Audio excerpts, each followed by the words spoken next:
Hi, Queens. How's it going? Snowy here. So I just wanted to take the time. I keep mentioning if you're familiar with my Instagram, and that's how you found me, which is most likely how you found your way here.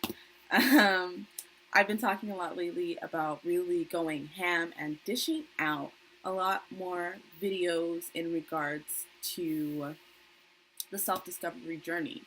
There are so many things. I held the Q&A the other day, and there were like 40 comments in the section. So there's definitely a lot to be spoken about, lots of topics to cover, and I really just wanted to take the time to, first of all, say thank you for joining me and for being a part of the Haven. It really means the world to me, even your support by watching these videos. It really means a lot, and it's motivation for me to keep going forward. And secondly, I just want to say congratulations for taking the steps towards your self-discovery journey. It is one of the most amazing paths I've ever been on, and I am so happy to be on it, and I am honored that you um, are joining me and allowing me to be a vessel along your journey.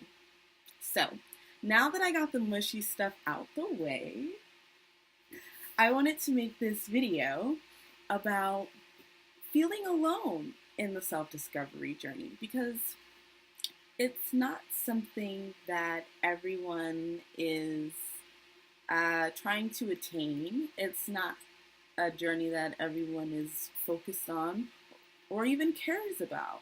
And so it can be very tough to share your newfound, um, your newfound perspective of life when those family and close friends around you are on the same path or on the same journey as you.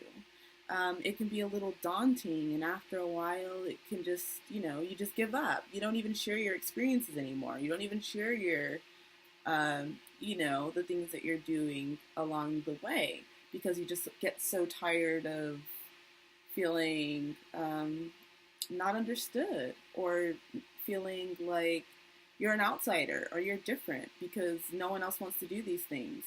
And sometimes also close friends and family may inadvertently attempt to throw you off the self-discovery journey just because it's not something that they relate to, like they may make comments or, suggestions or things of the like,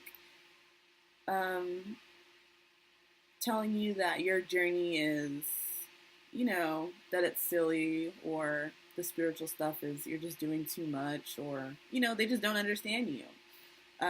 So it can just be a little daunting at times, but just know that when people project fears and they tell you that you can't do something, or they say that they would be afraid to do something that you are telling them you are attempting, just know that they are projecting their own insecurities onto you, and that it has absolutely nothing to do with you. It has way more to do with them. For an example, I went to Greece. I traveled 34 hours across the world to live there for a month for yoga teacher training, and I did it all alone in the midst of heartbreak. Along the journey, when I made the decision that I was going to do this, I had a lot of people say things like, "Oh my God, I'd be so scared to do that by myself. You're so brave. I would never." Now, these are just a few of the things that I heard on a regular basis on the months leading up to my trip.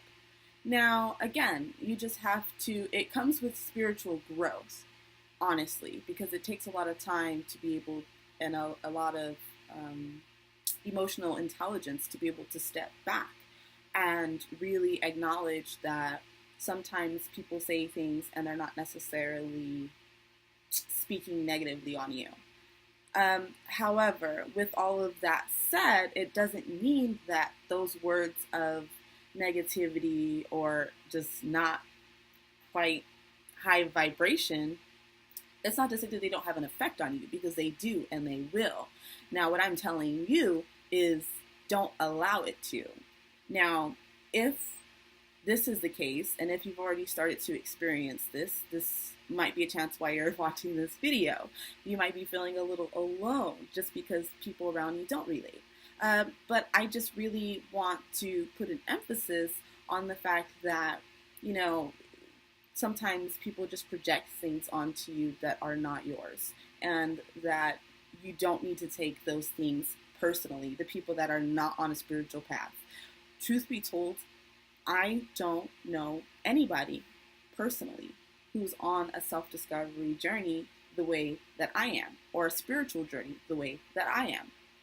Now, I'm also very much an introvert, and I'm not that social. But I, like when it comes to friends, the friends that I do have, and my family, close family, distant family, like cousins, you know, of the people that I do have in my life, I am the only one who is on a spiritual path. Now, it's not to say that they're not practicing something in some way, shape, form, or fashion. However, I am dedicated to my path. I am intent on living a mindful life. And that is my goal, that is my intention, and that is the life I lead. And I take actionable steps in doing these things. So to say that I know a lot of people that do that would be a lie.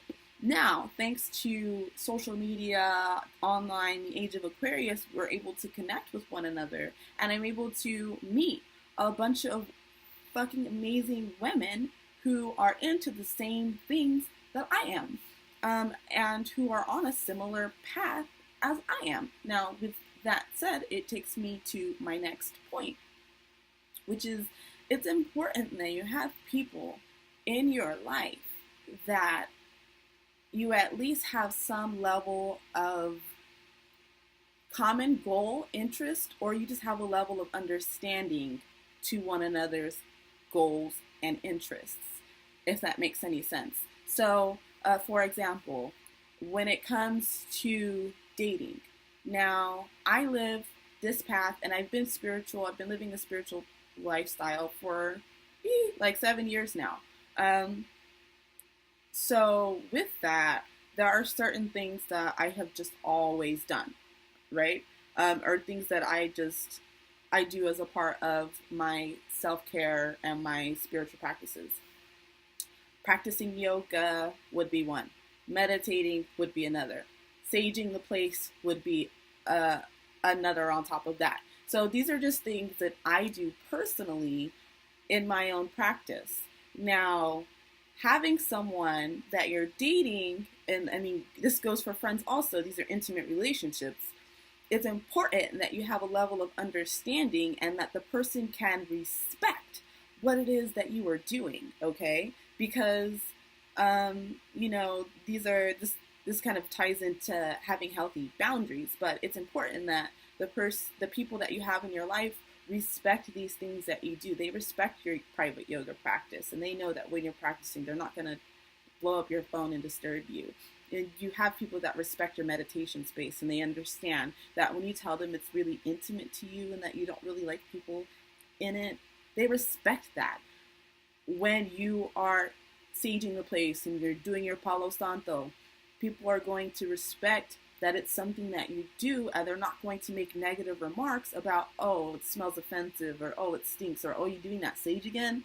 You know what I mean? Like, it's important that you have a healthy level of respect and understanding. And with that, it's important that you, as a spiritual person, if you're the one, if you are the one that's spiritual, you know, and the other person is not at all, and you have a relationship similar to this, it's important that you respect the fact that they are not into your spiritual path. That is also, it's almost more important than the shit itself. okay? So it's just really important that you learn to respect one another and the path that you're on. Now, you can have healthy relationships with people who are not on a spiritual journey with you, but this is how you do it. You have respect for one another, you have respect for what it is that you do, and it's just a level of understanding. This is how you avoid conflict, and this is how you avoid feeling so lonely in the relationships that you currently have. Um, let's see here. I took some notes because I just totally went on a tangent. Just a sidebar from that. When it comes to having these healthy relationships, um, it's important that these people help to inspire you. They help to motivate you, and you can confide in these people. Okay, so it goes back to, though you do these things and they're different and they don't understand exactly, like, all right, tarot cards kind of freak me out. I don't know why she does it, but she's into it and I love her. So, like, I fucks with it. You know what I mean? So you just have to have that same, it's just like having that same level, how you have the respect for what it is that they do. They're also supposed to be supportive in it. They may not understand, but they are supposed to be supportive, okay? Because that's very, very, very important. We can support people. You may not always support the vision. You may not always understand the vision. They may not be able to express themselves or express what it is to you. You guys just might not be on the same page, and you just don't get it, and that's fine. And vice versa. But again, it's just important that they're still able to motivate you, confide in you, and what was the last one I said? Inspire you. And again, this all goes both ways, because namaste, me and you, like, when it comes to our relationship, it's a symbiotic. The way that you see someone and the way that you react to this person, the way you treat this person, is the way you treat yourself. So it goes deep, okay? So with that, the next would be soul tie relationships and friendships. Now, this is something that's very important. When I say soul tie, I mean people that you feel like you have a deep connection with, and you have an intimate connection with. And like, again, this is just, it does not have to be a sexual partner or a boyfriend, girlfriend. This could be your friend. When I say soul tie, I actually think of an old friend of mine, it used to be a best friend, from my freshman year in high school up until months ago. So, you have these people in your life, and you know them and you understand them, you know their struggle, you know why they are the way they are, and you just understand them. You love them for who they are and for who they've been to you in your life. However, with that said, sometimes relationships have expiration dates, and sometimes relationships are meant to teach us lessons, and sometimes these lessons aren't meant to last for the rest of your life. Sometimes these are short-lived lessons, like however soon you get the lesson is how soon that relationship will be over. And I'm not saying all relationships, I'm just saying for these soul tie relationships. And when it comes to soul tie relationships, they can be a lot more difficult to let go of. But it's important that you learn that, again, feeling alone, it's normal. There's nothing wrong with feeling alone. It's a part of the journey. You have to understand that. Being alone is one of the most beautiful things that you could ever do. Now, I am an introvert. I'm a Pisces Aquarius cusp.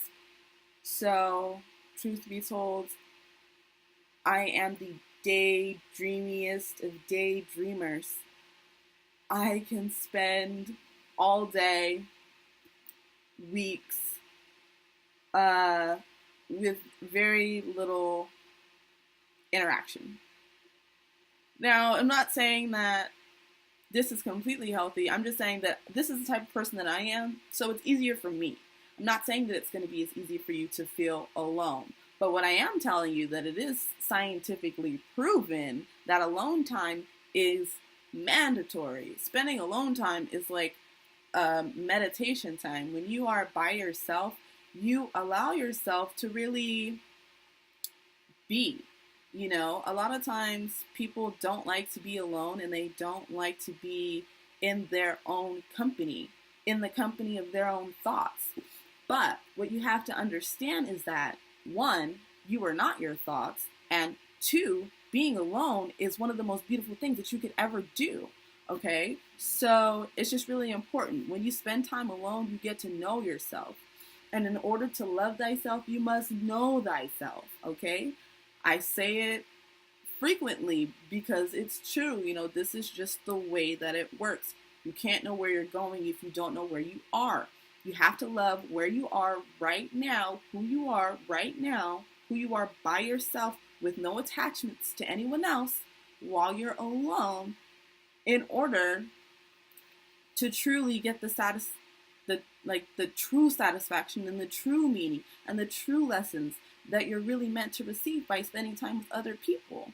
When you spend time with people, they teach you things, all types of things that you couldn't even, you know, things that everyone thinks differently. Everyone has a different perception. Everyone has a different passion, a different vision.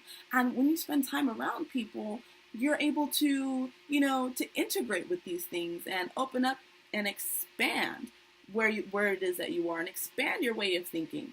However, if you're constantly expanding, you're never reflecting. And this is why it's important that you do learn to spend time by yourself. The next thing I want to talk about is actually beginning new relationships and finding people that do vibrate at the frequency to which you want to emit. So, you know, you hear all the time, you're only as strong as your weakest link. You know, if you want to be a millionaire, you have to hang around millionaire friends. You know, you can't hang around people who aren't making money and expect to make money. It just doesn't work that way. It's just not the way life works, okay? So when you are around people who elevate you and who force you to raise yourself, to elevate the bar, raise yourself, you force yourself to evolve. You're constantly evolving. And, you know, psychosomatically, whether you even acknowledge it or not, it's happening. So this goes the same for hanging out with people in a low vibrational state. And this is probably why you're feeling alone with your current friends now, because the frequency that they're vibrating at is just not the one that you're on right now. You know, like you're evolving, you're growing, and they're still talking about the same things that they were talking about years ago. They're still living the same mundane lifestyle that they were living years ago. Now, it's important that you don't. It can become easy to.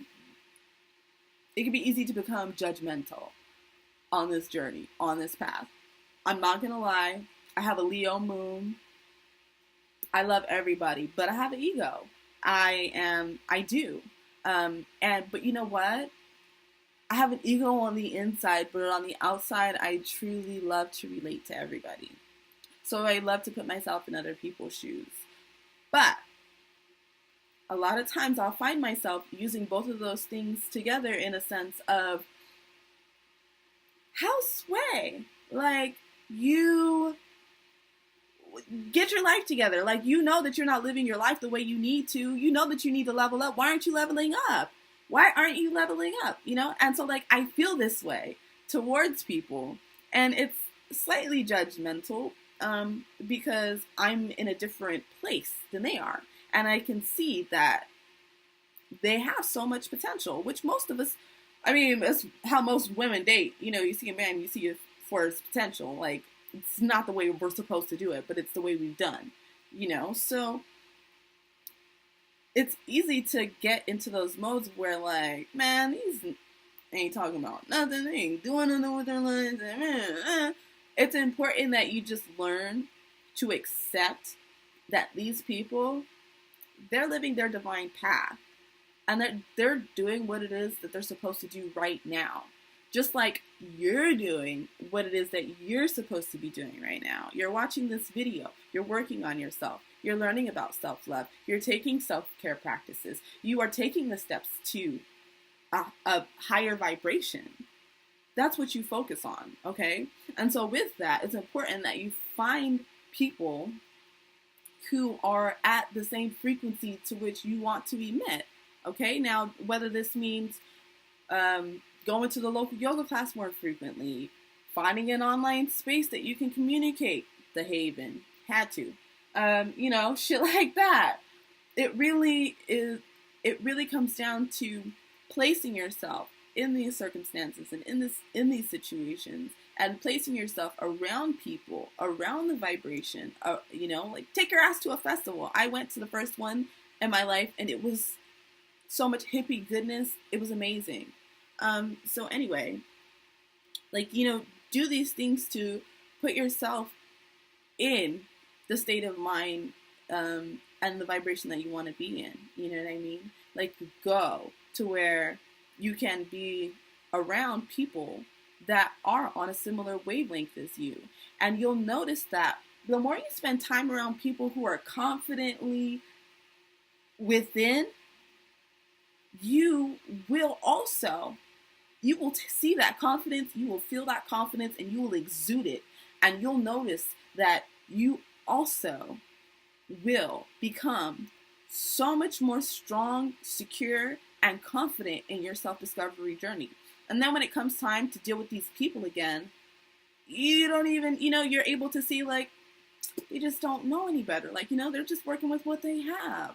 And you're able to detach yourself from the idea of, of why you're feeling so alone. You're able to really assess it and understand it. It's not that you're really alone. It's not that these people don't care about you. It's not that these people, it's just that you guys aren't on the same divine path. Okay? So you find people that are. I mean, and not to say it's as simple as that, but really it is. It's a really big step. It's a huge step in the process. And with that, for the couple of these people that aren't really, down, you have to be willing to let them go. So that's another video. It takes me back to my last point of, taking a little bit of time and practicing self-care, even if that means going and hanging around people that are similar vibration as you, going to a yoga studio, going to a festival, just going to the park and hanging out in nature. Like, just take the time to really put yourself in the places you would like to be, and find the confidence in your own journey to really know and to understand that being alone, there is nothing wrong with that. It's beautiful. It's so beautiful. But when it's all said and done, it's just a temporary emotion that you're experiencing, because you, my friend, you're never alone. I love you.